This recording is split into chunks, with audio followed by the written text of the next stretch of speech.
Welcome to my YouTube channel Srishti Drishti ಚಾನಲ್ಗೆ ಸ್ವಾಗತ. ನೀವು ಎಲ್ಲರೂ ಹೇಗಿದ್ದೀರಾ? ಚೆನ್ನಾಗಿದ್ದೀರಾ ಅನ್ಕೋತೀನಿ. ನಾನು ಕೂಡ ಚೆನ್ನಾಗಿದ್ದೀನಿ. ತಂಬ್ಲೈನ್ ನೋಡಿ ಗೊತ್ತಾಗಿದೆ. ನಾನಿವತ್ತು ಸೂಪ್ ಮಾಡ್ತಾ ಇದ್ದೀನಿ. ತುಂಬಾ ಆರೋಗ್ಯಕ್ಕೆ ಒಳ್ಳೆಯದು, ವೆಯ್ಟ್ ಲಾಸ್ ಮಾಡೋರ್ಗೂ ಒಳ್ಳೆಯದು, ಓದೋ ಮಕ್ಳಿಗೂ ಕೂಡ ಒಳ್ಳೆಯದು ಇದು. ಮತ್ತು ಗ್ಯಾಸ್ಟ್ರಿಕ್ಕು ಅಲರ್ಜಿ ಇರೋರಿಗೂ ಕೂಡ ತುಂಬಾ ಒಳ್ಳೆಯದು ಇದು.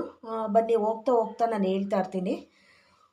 ಇವಾಗ ಇಲ್ಲಿ ಕ್ಯಾರೆಟ್ ತೊಗೊಂಡಿದ್ದೀನಿ, ಒಂದು ಈರುಳ್ಳಿ ತೊಗೊಂಡಿದ್ದೀನಿ, ಸ್ವಲ್ಪ ಕೊತ್ತಂಬರಿ ಸೊಪ್ಪು, ಸ್ವಲ್ಪ 1 ಇಂಚು ಶುಂಠಿ, 1 ಗೆಡ್ಡೆ ಬೆಳ್ಳುಳ್ಳಿ, ಹಾಗೆ ಖಾರಕ್ಕೆ ತಕ್ಕನಾಗೆ ಮೆಣಸು, ರುಚಿಗೆ ತಕ್ಕಷ್ಟು ಉಪ್ಪು, ಮತ್ತು ಸ್ವಲ್ಪ ಜೀರಿಗೆ, ಮತ್ತು ಸ್ವಲ್ಪ ಎಣ್ಣೆ ತುಪ್ಪ ಬೆಣ್ಣೆ ಏನಾದ್ರು ತೊಗೊಬೋದು. ಈಗ ಪ್ರತಿಯೊಬ್ಬರು ಮನೇಲೂ ಕೂಡ ಬೆಣ್ಣೆ ಇರೋದಿಲ್ಲ, ಅದಕ್ಕೆ ನಾನು ಎಣ್ಣೆಲೇ ಮಾಡಿ ತೋರಿಸ್ತಾ ಇದ್ದೀನಿ. ಬನ್ನಿ ಇವಾಗ ನಾನಿಲ್ಲಿ ಒಂದು ಕುಕ್ಕರ್ನ ಇಟ್ಕೊಂಡಿದ್ದೀನಿ. ಕುಕ್ಕರ್ ಕಾಯೋದಕ್ಕೆ ಇಟ್ಟಿದ್ದೀನಿ.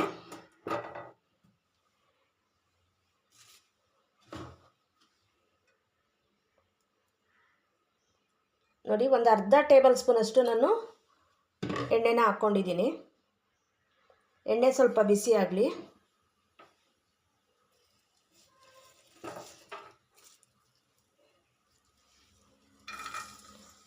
ಈರುಳ್ಳಿ ಮತ್ತು ಬೆಳ್ಳುಳ್ಳಿನ ಹಾಕ್ಕೋತಾ ಇದ್ದೀನಿ ನಾನು.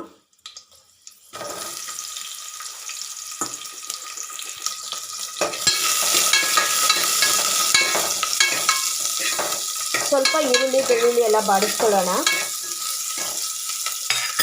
ಹಾಗೆ ಶುಂಠಿ ಕೂಡ ಹಾಕ್ಕೋತಾ ಇದ್ದೀನಿ ನಾನು. 1 ಇಂಚು ಶುಂಠಿನ ಕಟ್ ಮಾಡಿ ಹಾಕ್ಕೋತಾ ಇದ್ದೀನಿ.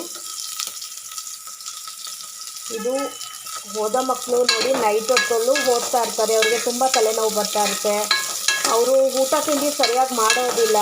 ಅಂಥ ಟೈಮಲ್ಲಿ ಅವ್ರಿಗೆ ಈ ಥರ ಸೂಪ್ಗಳನ್ನ ಮಾಡಿಕೊಡಿ. ಹೊಟ್ಟೆ ಕೂಡ ದಿಂಡಾಗಿರುತ್ತೆ, ಅವ್ರಿಗೆ ಓದೋ ಕಡೆ ಗಮನನೂ ಕೂಡ ಬರುತ್ತೆ ಅಂತ ಹೇಳ್ಬೋದು.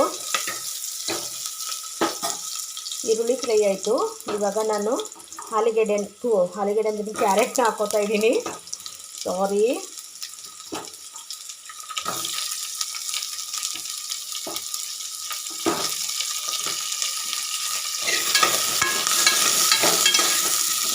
ಇದು ಕೂಡ ಸ್ವಲ್ಪ ಫ್ರೈ ಮಾಡ್ಕೊಳ್ಳೋಣ. ಇದನ್ನು ಹಾಗೆ ಕೂಡ ಕಟ್ ಮಾಡಿ ಕೂಡ ಹಾಕ್ಕೊಬೋದು. ಮಕ್ಕಳಿಗೆ ಈ ರೀತಿ ನಾವು ಮಾಡಿಕೊಟ್ಟಾಗ ತಿಂತಾರೆ, ಕುಡಿತಾರೆ. ಇದನ್ನು ಬರೀ ಕಟ್ ಮಾಡಿ ಹಾಗೆ ಹಾಕೋದ್ರಿಂದ ಏನು ಮಾಡ್ತಾರೆ, ಒಂದೊಂದು ಮಕ್ಕಳು ಸೈಡಲ್ಲಿ ತರಕಾರಿ ಎಲ್ಲ ತೆಗೆದು ಇಟ್ಬಿಡ್ತಾರೆ. ಅದಕ್ಕೋಸ್ಕರನೇ ನಾನು ಈ ರೀತಿ ಮಾಡ್ತಾಯಿದ್ದೀನಿ. ಹಾಗೆ ಸ್ವಲ್ಪ ಕೊತ್ತಂಬರಿ ಸೊಪ್ಪು, ಮೆಣಸನ್ನ ಹಾಕ್ಕೊಂಡಿದ್ದೀನಿ.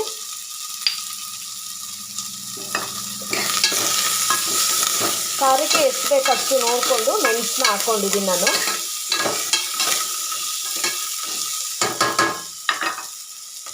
ಇವಾಗ ಸ್ವಲ್ಪ ನೀರು ಹಾಕ್ಕೋತಾ ಇದ್ದೀನಿ. ಕ್ಯಾರೆಟು ಬೇಯೋ ಅಷ್ಟು ನೀರು ಹಾಕ್ಕೊಂಡಿದ್ದೀನಿ ನಾನು. ಕ್ಲೋಸ್ ಮಾಡ್ತಾಯಿದ್ದೀನಿ. ಈಗ ನೋಡಿ, ಕ್ಲೋಸ್ ಮಾಡಿದ್ದೀನಿ. ಇವಾಗ 2 ವಿಸಲ್ ಬರ್ಸೋಣ. 2 ವಿಸಲ್ ಬಂದರೆ ತುಂಬ ಚೆನ್ನಾಗಿ ಬೆಂದಿರುತ್ತೆ. ಹಾಗಾಗಿ ಇವಾಗ ಕುಕ್ಕರ್ ಕೂಗಿದೆ, ನಾನು ಗ್ಯಾಸ್ ಆಫ್ ಮಾಡ್ತಾಯಿದ್ದೀನಿ. ಓಪನ್ ಮಾಡಿದ್ದೀನಿ. ನೋಡಿ, ಎಲ್ಲ ಚೆನ್ನಾಗಿ ಬೆಂದಿದೆ. 3 ವಿಸಲ್ ಆಗಿದೆ. ಇವಾಗ ನಾನು ಇದನ್ನು ಸಪ್ರೇಟ್ ಮಾಡ್ಕೊತೀನಿ. ನೀರು ಮತ್ತು ಇದು ಸಪ್ರೇಟ್ ಮಾಡಿಕೊಂಡು ಒಂದು 5 ನಿಮಿಷ ಆರೋದಕ್ಕೆ ಬಿಡ್ತೀನಿ. ನೋಡಿ, ಸಪ್ರೇಟ್ ಮಾಡ್ಕೊಂಡಿದ್ದೀನಿ. ಅದೇ ನೀರು ಇಲ್ಲಿ ಇಟ್ಟಿದ್ದೀನಿ. ಈ ನೀರಿಗೆ ಒಂದು 1/4 ಸ್ಪೂನಷ್ಟು ನಾನು ಜೀರಿಗೆ ಹಾಕ್ಕೋತಾ ಇದ್ದೀನಿ. ಹಾಗೆ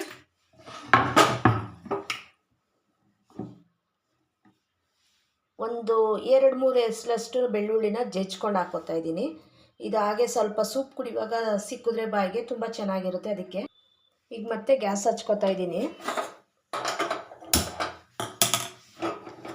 ಜೀರಿಗೆ ಮತ್ತು ಬೆಳ್ಳುಳ್ಳಿ ಹಾಕಿದ್ದೀನಲ್ವಾ, ಇವಾಗ ನೋಡಿ ಮಿಕ್ಸಿ ಮಾಡ್ಕೊಂಬಂದಿರೋಂಥದ್ದು ಕ್ಯಾರೆಟ್ನ ಹಾಕ್ಕೋತಾ ಇದ್ದೀನಿ. ಇವಾಗ ಸ್ವಲ್ಪ ನೀರನ್ನ ನೋಡಿಕೊಂಡು ಆ್ಯಡ್ ಮಾಡ್ಕೊಬೇಕು. ಸೂಪು ತೆಳ್ಳೆ ಬೇಕಾದ್ರೆ ತೆಳ್ಳೆ ಮಾಡ್ಕೊಬೇಕು, ಇಲ್ಲ ಒಂದು ಸ್ಪೂನಲ್ಲಿ ತೊಗೊಂಡು ತಿನ್ನೋ ಅಷ್ಟಿದ್ರೆ ನಿಮಗೆ ಸ್ವಲ್ಪ ಗಟ್ಟಿನೇ ಮಾಡ್ಕೊಳ್ಳಿ.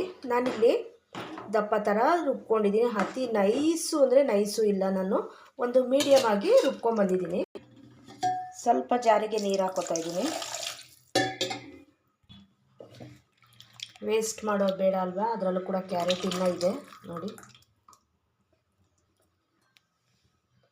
ಇವಾಗ ಇದು ಒಂದು ಕುದಿ ಬರಲಿ. ಇನ್ನೊಂದು ಸ್ವಲ್ಪ ಹಾಕ್ಕೋತಾ ಇದ್ದೀನಿ ನಾನು.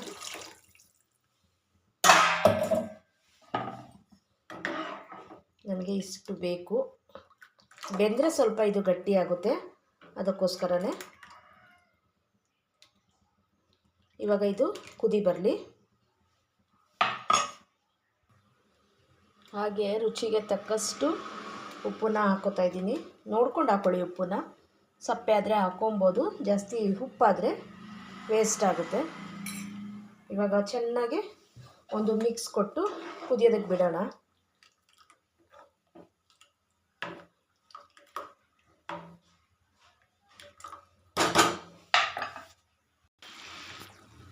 ಕುದೀತಾ ಇದೆ ನೋಡಿ ಕುದೀತಾ ಇದೆ, ರೆಡಿಯಾಗಿದೆ. ಇವಾಗ ಸರ್ವಿಂಗ್ ಬೌಲ್ಗೆ ಹಾಕ್ಕೊಂಡ್ಬರ್ತೀನಿ ನಾನು. ಕ್ಯಾರೆಟ್ ಸೂಪ್ ರೆಡಿಯಾಗಿದೆ. ಈ ವಿಡಿಯೋ ನಿಮಗೆ ಇಷ್ಟ ಆದರೆ ಶೇರ್ ಮಾಡಿ, ಕಮೆಂಟ್ ಮಾಡಿ, ಲೈಕ್ ಕೊಡಿ, ಸಪೋರ್ಟ್ ಮಾಡಿ. Thank you. ಆರೋಗ್ಯಕ್ಕೆ ತುಂಬ ಒಳ್ಳೆ ಇದು ಸೂಪು ಅಂತಲೇ ಹೇಳ್ಬೋದು. ಒಂದು ಸತಿ ಟ್ರೈ ಮಾಡಿ ಹೇಗಿತ್ತು ಅಂತ ಹೇಳಿ. ತುಂಬ ಚೆನ್ನಾಗಿ ಬಂದಿದೆ, ಟೇಸ್ಟ್ ಕೂಡ ಅಷ್ಟೇ ಅದ್ಭುತವಾಗಿದೆ. ಎಲ್ರಿಗೂ ಇಷ್ಟ ಆಗುತ್ತೆ ಅಂದ್ಕೊಂಡಿದ್ದೀನಿ. ಇಷ್ಟ ಆಗಿದರೆ ಅತಿ ಹೆಚ್ಚು ಶೇರ್ ಮಾಡಿ, ಕಮೆಂಟ್ ಮಾಡಿ, ಲೈಕ್ ಕೊಡಿ, ಸಪೋರ್ಟ್ ಮಾಡಿ ಅಂತ ಕೇಳ್ತಾ ಇಲ್ಲಿಗೆ ಈ ವಿಡಿಯೋನ ಮುಗಿಸ್ತಾ ಇದ್ದೀನಿ. ಮತ್ತೆ ಮುಂದಿನ ವಿಡಿಯೋದೊಂದಿಗೆ ಬರ್ತೀನಿ. ಬಾಯ್.